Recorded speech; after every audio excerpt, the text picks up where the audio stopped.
अनि उहाँहरूले चाहिँ म चाहिँ नेपाली काङ्ग्रेसको नेता देउबासँग मेरो चाहिँ एकदमै निकटको सम्बन्ध छ भन्ने खालको धम्की पनि दिनुभएको रहेछ र उहाँ अब त मैले शारीरिक सम्बन्धहरू राख्न पाउनुपर्छ म त श्रीमान भएँ भनेर चाहिँ उहाँले जबरजस्ती गर्नुभएको रहेछ। उहाँ चाहिँ जिल्ला प्रहरी परिषद भद्रकालीमा जाँदाखेरि उहाँको मुद्दा दर्ता नभएको, उहाँको जाहेरी चाहिँ दर्ता नभएको अवस्था छ। नमस्कार, म अधिवक्ता क्रान्ति पराजुली। 1 महिना अगाडि हाम्रो अफिसमा ल फर्ममा वीर हस्पिटलमा कार्यरत डाक्टर मोहम्मद ओजिर देवान एकजना महिलालाई लिएर आउनुहुन्छ र उहाँले चाहिँ हामी कोर्ट म्यारेज गर्न चाहन्छौँ भनेर भन्नुहुन्छ र उहाँको भनाइअनुसार उहाँहरू कोर्ट म्यारेज गर्न चाहनुहुन्छ कि हुन्न भनेर हामीले महिलालाई सोध्यौँ। उहाँ चाहिँ सामिन शेख हुनुहुँदो रहेछ। उहाँहरू दुवैजना मुसलमान समुदायबाट हुनुहुन्छ, मुस्लिम समुदायबाट हुनुहुन्छ र उहाँहरूको हामीले 14 गते मङ्सिर 14 गते कोर्ट म्यारेज गरायौँ। उहाँहरूले लड्डु खुवाएर हामीलाई चाहिँ एकदमै खुसियाली बाँड्नु भयो, हामी पनि खुसी भयौँ। त्यसपछि उहाँहरूको चाहिँ सामाजिक परम्परा अनुसार चाहिँ निगाह हुने परम्परा रहेछ र सो परम्परा अनुसार चाहिँ उहाँहरूले चाहिँ त्यसको 10 दिनपछि विवाहको मिति तय गर्नुभएको थियो र त्यस बीचमा त्योभन्दा अगाडि चाहिँ उहाँ सामिन शेख जो पीडित हुनुहुन्छ उहाँ डाक्टर मोहम्मद ओजिर देवान हुनुहुन्छ जो वीर हस्पिटलमा कार्यरत हुनुहुन्छ। उहाँहरूको चाहिँ प्रेम सम्बन्ध भएको 7 वर्ष भइसकेको कुरा चाहिँ उहाँहरूले इजलासमा अदालतमा पनि न्यायाधीशको अगाडि भन्नुभएको थियो र सोही अनुसार उहाँहरूको चाहिँ कोर्ट म्यारेज भयो।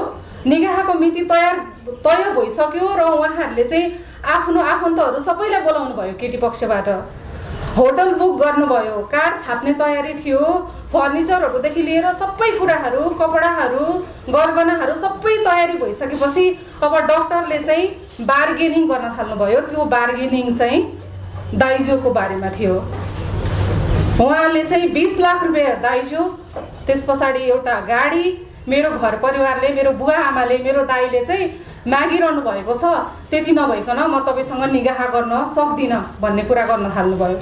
त्यस पछाडि उहाँले चाहिँ जो पीडित हुनुहुन्थ्यो उहाँले चाहिँ हामी कानुन व्यवसायीहरूलाई आएर सुनाउनु भयो, म्याम यस्तो भनिरहनु भएको छ, अहिले तुरुन्तै 20 लाख रुपियाँ दिन सक्ने हाम्रो अवस्था छैन हैन। उहाँ जो सामिन शेख हुनुहुन्छ पीडित, उहाँको चाहिँ फार्मेसी उहाँ चलाउनुहुन्थ्यो र उहाँले बिस्तारै बिस्तारै गरेर 1-1 लाख रुपियाँ गरेर म कमाउँदै बरु म दिउँला भन्ने कुरा गर्दाखेरि उहाँले चाहिँ 3 लाख रुपियाँ पैसा चाहिँ आफ्नो खाताबाट डाक्टरलाई पठाएको ट्रान्जेक्सन पनि छ मसँग। त्यसरी बिस्तारै बिस्तारै दिन्छु म, बिस्तारै हाम्रो सम्बन्धलाई चाहिँ अगाडि बढाउँ, निगाह गरौँ। हामीले चाहिँ यति धेरै आफन्तहरूलाई बोलाइसकेको छ। हाम्रो चाहिँ यसरी एकैचोटि बिहे क्यान्सल हुँदाखेरि चाहिँ हाम्रो समाजमा मेरो हजुरबुवा हुनुहुन्छ, मेरो बुवा हुनुहुन्छ, हामी यति धेरै आफन्तहरू छौँ, म आमाहरू हुनुहुन्छ, मेरो चाहिँ बेइज्जत हुन्छ, प्लिज यस्तो नगर्नुहोस् भनेर धेरै रिक्वेस्ट गर्नुभयो। त्यति गर्दाखेरि पनि डाक्टरले म चाहिँ पैसा नभइकन, दाइजो नभइकन र मेरो माग बमोजिमको गाडी नभइकन म तिमीसँग बिहा गर्न सक्दिनँ भन्ने कुरा गर्नुभयो। त्यस पछाडि चाहिँ उहाँ पीडित अब के गर्ने कसो गर्ने, यति धेरै आफन्तहरूलाई बोलाइरहेको छ, के गर्ने भन्दा भन्दै उहाँ चाहिँ कन्ट्याक्टलेस हुनुभयो, हराउनु भयो। एकाएक उहाँको फोन पनि लागेन, व्हाट्सएपदेखि लिएर कुनै पनि सामाजिक सञ्जालमा उहाँ एकाएक हराउनु भयो। त्यसो भइसकेपछि उहाँ आउनुभयो र हामीले मिसिङ कम्प्लेन पनि गऱ्यौँ। अनि त्यसपछि एकैचोटि उहाँले चाहिँ अरू आफन्तहरू लगाएर उहाँलाई चाहिँ मसँग बिहे के अरे यो चाहिँ डिभोर्स गर नत्र भने चाहिँ म चाहिँ मारिदिन्छु हैन, मार्ने धम्कीदेखि लिएर अरू धेरै कुराहरू गर्न थाल्नुभयो।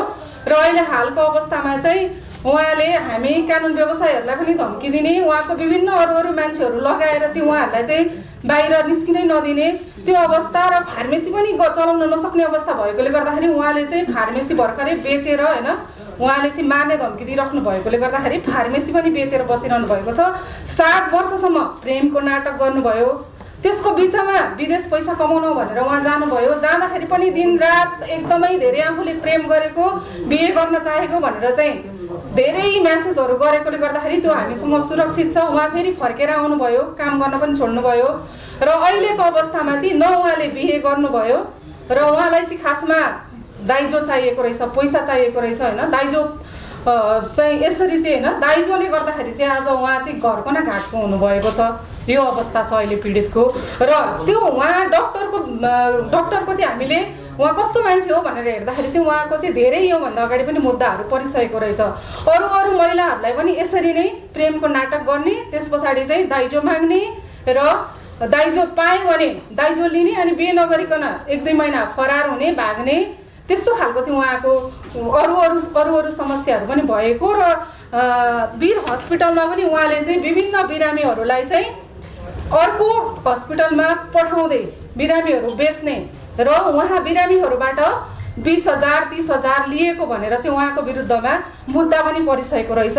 त्यो मुद्दाको पनि हामीसँग प्रमाण छ र त्यस्तो व्यक्ति हुनुहुँदो रहेछ। उहाँहरू पीडितहरू चाहिँ उहाँ राम्रो मान्छे हो, डक्टर हो भनेर चाहिँ उहाँहरू फस्नुभयो र आज चाहिँ उहाँ पीडित बहिनी सामिन शेख चाहिँ एकदमै धेरै अन्यायमा पर्नु भएको छ र यस विषयमा चाहिँ अन्यायमा परेको दाइजोको कुराले गर्दाखेरि बिहे नभएको भनेर चाहिँ उहाँ चाहिँ जिल्ला प्रहरी परिसर भद्रकालीमा जाँदाखेरि उहाँको मुद्दा दर्ता नभएको, उहाँको जाहेरी चाहिँ दर्ता नभएको अवस्था छ र यो अवस्थामा उहाँले चाहिँ न्याय पाउनुपर्ने हो कि होइन भन्ने प्रश्न चाहिँ हामीमा। उहाँ चाहिँ जिल्ला प्रहरी परिसर भद्रकालीमा जाँदाखेरि उहाँको मुद्दा दर्ता नभएको, उहाँको जाहेरी चाहिँ दर्ता नभएको अवस्था छ चाहिँ आएको छैन। यो आधारमा अब अहिले नै डिभोर्स मुद्दा उहाँले हाल्नु भएको छ कि छैन भन्ने त हामीले भन्न सक्दैनौँ, तर अब हामी कुन तरिकाबाट अगाडि जाने भन्ने कुरा चाहिँ हामीले सोचिरहेको छौँ। अब पहिलो त हामीले जुन कानुनी बाटो अपनाएर हामी जिल्ला प्रहरी परिसरमा गएको थियौँ, उहाँहरूले मुद्दा नै दर्ता नगरिदिएको अवस्था छ हैन। मुद्दा त यो सरकारवादी मुद्दा हुने भएकोले गर्दाखेरि हामीले चाहिँ अब अन्य अदालतमा हामी निजी वकिलहरूले यो मुद्दा दायर गर्न मिल्दैन। त्यो भएकोले गर्दाखेरि उहाँले न्याय पाउनको लागि चाहिँ हामीले जुन जाहेरी दरखास्त लिएर गएको छौँ त्यो चाहिँ पहिला हामीलाई चाहिँ प्रहरी परिसर जिल्ला प्रहरी परिसरले चाहिँ त्यो दर्ता गरिदिनु पर्यो कि अहिले चाहिँ दर्तै नभएको अवस्था छ। सायद अब उहाँ जो ओजिर देवान हुनुहुन्छ डक्टर, उहाँले चाहिँ सुरुमा कोर्ट म्यारेज गर्नुभयो, त्यसपछि उहाँले के सोच्नुभयो भने अब यो निगाह उहाँहरूको जुन सामाजिक परम्परा अनुसार बिहे हुन्छ नि त्यसको बिचमा चाहिँ म बार्गेनिङ गर्छु भन्ने उहाँको प्लान थियो कि। अब यो त्यत्तिकै त उहाँले दाइजो दिनुहुन्न, पहिला के अरे कोर्ट म्यारेज गरिसकेपछि यो बिचमा अब यति धेरै मान्छेहरू आफन्तहरू बोलाइसकेपछि पक्कै पनि यो बिहे त यिनीहरूले क्यान्सल गर्दैनन्, किनकि छोरीको इज्जत, घर परिवार, समाज होइन, एउटा छोरी मान्छेको बिहे क्यान्सल हुनुभन्दा यिनीहरूले जहाँबाट भए पनि पैसा ल्याएर चाहिँ मलाई दिन्छन् भन्ने उहाँको प्लान थियो। त्यो भएको भएर उहाँले त्यो बिचमा बार्गेनिङ गर्नुभयो र उहाँहरूको तर्फबाट चाहिँ अहिले हामी दाइजो दिन सक्दैनौँ, अहिले हामीसँग 20 लाख रुपियाँ छैन, हामी बिस्तारै 1-1 लाख रुपियाँ गरेर दिन्छौँ भनेर उहाँको खाताबाट पीडितको खाताबाट 3 लाख रुपियाँ गएको पनि छ उहाँ डक्टरलाई। उहाँले उल्टै जुन उहाँको खाताबाट आफ्नो खातामा 2 लाख रुपियाँ पैसा पनि सारेर गएको अवस्था देख्दाखेरिमा चाहिँ अब उहाँले कहाँ पढेर उहाँ डक्टर बन्नुभयो? डक्टर जस्तो एउटा सम्मानित पेसामा भएको मान्छे उहाँ कसरी डक्टर बन्नुभयो? मलाई त उहाँको जुन उहाँले पढ्नु भएको छ त्यो सर्टिफिकेटमा पनि आज मलाई चाहिँ आएर चाहिँ होइन क्वेसन गर्न मन लागिरहेको छ। त्यो नक्कली सर्टिफिकेट थियो कि उहाँ साँच्चै डक्टर हुनुहुन्थ्यो कि त्यसको पनि हामीले चाहिँ खोजबिन गर्नु जरुरी छ जस्तो लाग्छ। अनि उहाँहरूले चाहिँ म चाहिँ नेपाली काङ्ग्रेसको नेता देउबासँग मेरो चाहिँ एकदमै निकटको सम्बन्ध छ भन्ने खालको धम्की पनि दिनुभएको रहेछ र उहाँ शेरबहादुर देउबा र उहाँ हजुर अनि उहाँको पिए होइन पिएसँग चाहिँ कुराकानीहरू गर्ने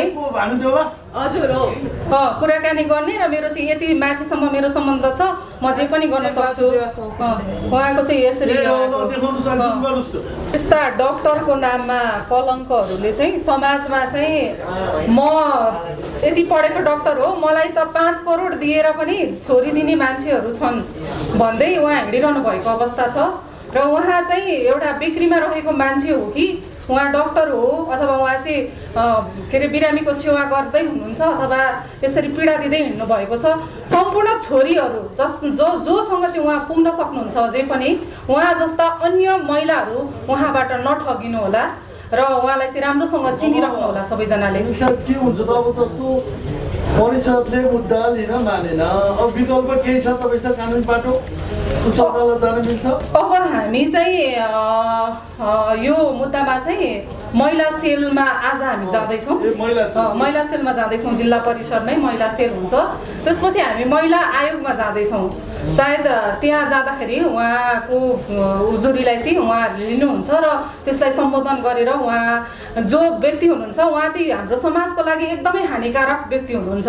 उहाँले एउटा महिलालाई मर्नु र बाँच्नु बनाएर उहाँ डिप्रेसनको शिकार हुन लाग्ने अवस्था छ। उहाँले मलाई राति 12 बजी 1 बजी पनि म्यासेज गरेर म्याम म निदाउन सकेको छैन, म चाहिँ सुत्नै सक्दिनँ भनेर भन्नुभएको मसँग म्यासेज छ। यस्तो अवस्थामा उहाँलाई पुर्याउने मान्छेले अझै उसले कतिवटा जाल फिजाइरहेको छ, कतिजना महिलाहरूसँग उसले प्रेमको नाटक गरिरहेको छ होइन। र त्यो मान्छे चाहिँ हाम्रो समाजको लागि एकदमै हानिकारक व्यक्ति हो। त्यसलाई चाहिँ चाँडोभन्दा चाँडो पक्राउ गरेर थुनामा राखेर त्यसपछि कानुनी प्रक्रियाहरू अगाडि बढ्दै जान्छन् होइन। त्यसको लागि चाहिँ सम्पूर्ण कानुनी निकायहरूलाई उहाँ पीडित महिला सामिन शेखलाई चाहिँ सहयोग गरिदिनको लागि र मुद्दा दायर गरेर सहयोग गरिदिनको लागि म हार्दिक अनुरोध गर्न चाहन्छु। पीडितले भन्नुभयो जुन सबै खालका सम्बन्धहरू भइसकेका छ भन्नुभयो नि, हजुर जबरजस्ती पनि भन्नुभएको हो। थियो जो उहाँहरूको कोर्ट म्यारिज भएर निकाह हुने टाइम थियो त्यस अवधिमा चाहिँ उहाँले अब त हाम्रो बिहे भइसक्यो होइन, कानुनी रूपमै तिमीले प्रमाणपत्र पाइसक्यौ, अब त मैले शारीरिक सम्बन्धहरू राख्न पाउनुपर्छ, म त श्रीमान भएँ भनेर चाहिँ उहाँले जबरजस्ती गर्नुभएको रहेछ। र उहाँले चाहिँ जो पीडित हुनुहुन्छ सामिन शेख उहाँले चाहिँ केही समय पर्खिनुहोस्, अब हाम्रो 8-10 दिन त छ निकाह गर्ने टाइम भनेर भन्दा पनि उहाँले चाहिँ जबरजस्ती उहाँसँग चाहिँ वैवाहिक बलात्कार भनौँ न त्यस्तो